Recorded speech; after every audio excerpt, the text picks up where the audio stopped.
Hello everyone, welcome back to Homestead Tools and Gadgets. Got a new tool. Actually, I got two new tools, doing one video at a time. One thing that I've always had problems with and just annoying is trying to get the air hose off. Spread it out, use it, and then you have to drag it back and coil it back up. So, I bought something cool from Harbor Freight. Let me show you. Here it is, 50-foot retractable. I got the 2-year extended warranty. I believe it was $17. So if it breaks, anything breaks on it, I get a brand new one. And that is the item number. So, I cleaned up an area where my other one was. So we're going to open this thing up and look at the parts and see what we need to mount it and hook it up. I got it out of the box, got it unwrapped. Look like I need some lag screws. I really need to figure out exactly where I want to put this thing. I wasn't sure whether this thing swung or not.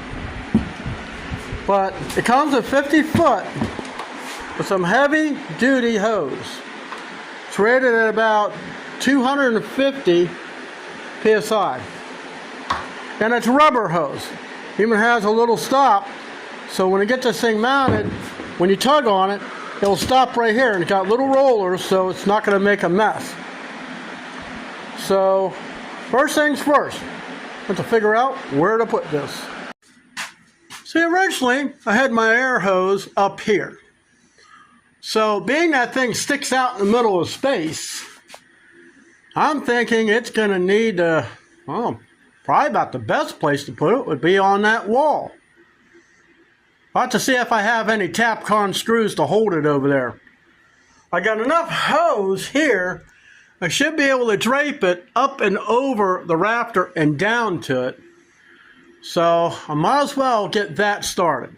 Line up over the rafter and in there. I did not want to cut it, because what good is cutting it is when, you know, you may need it someday.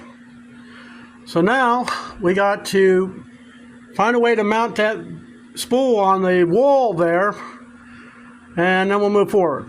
Okay, I made a template, so I'm going to drill these holes out. I don't have the exact same size, so make do with some smaller Tapcons and nuts, so the nuts can't fall behind. Same thing here. So let me get going here. Alright, so I know it's not exactly straight, but well, just a barn, it doesn't matter. So now I'm going to drill those two holes to make sure that everything will come in alignment. Okay, I got all 4 holes drilled. Now it's time to thread in the nuts. I'm going to get these 2 on the bottom started first, so that way we can set these elongated open holes on it until we can get the top one in there. Alright, I got it mounted on the wall, tightened up, except for one screw. Evidently it's hitting one of those dividers on the block, but it's not going anywhere.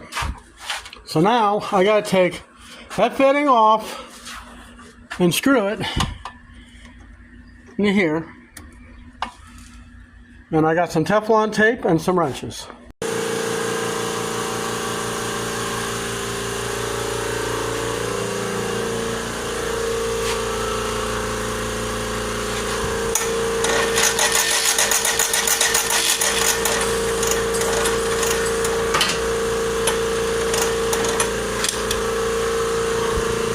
Problem solved. Hey, thanks for watching.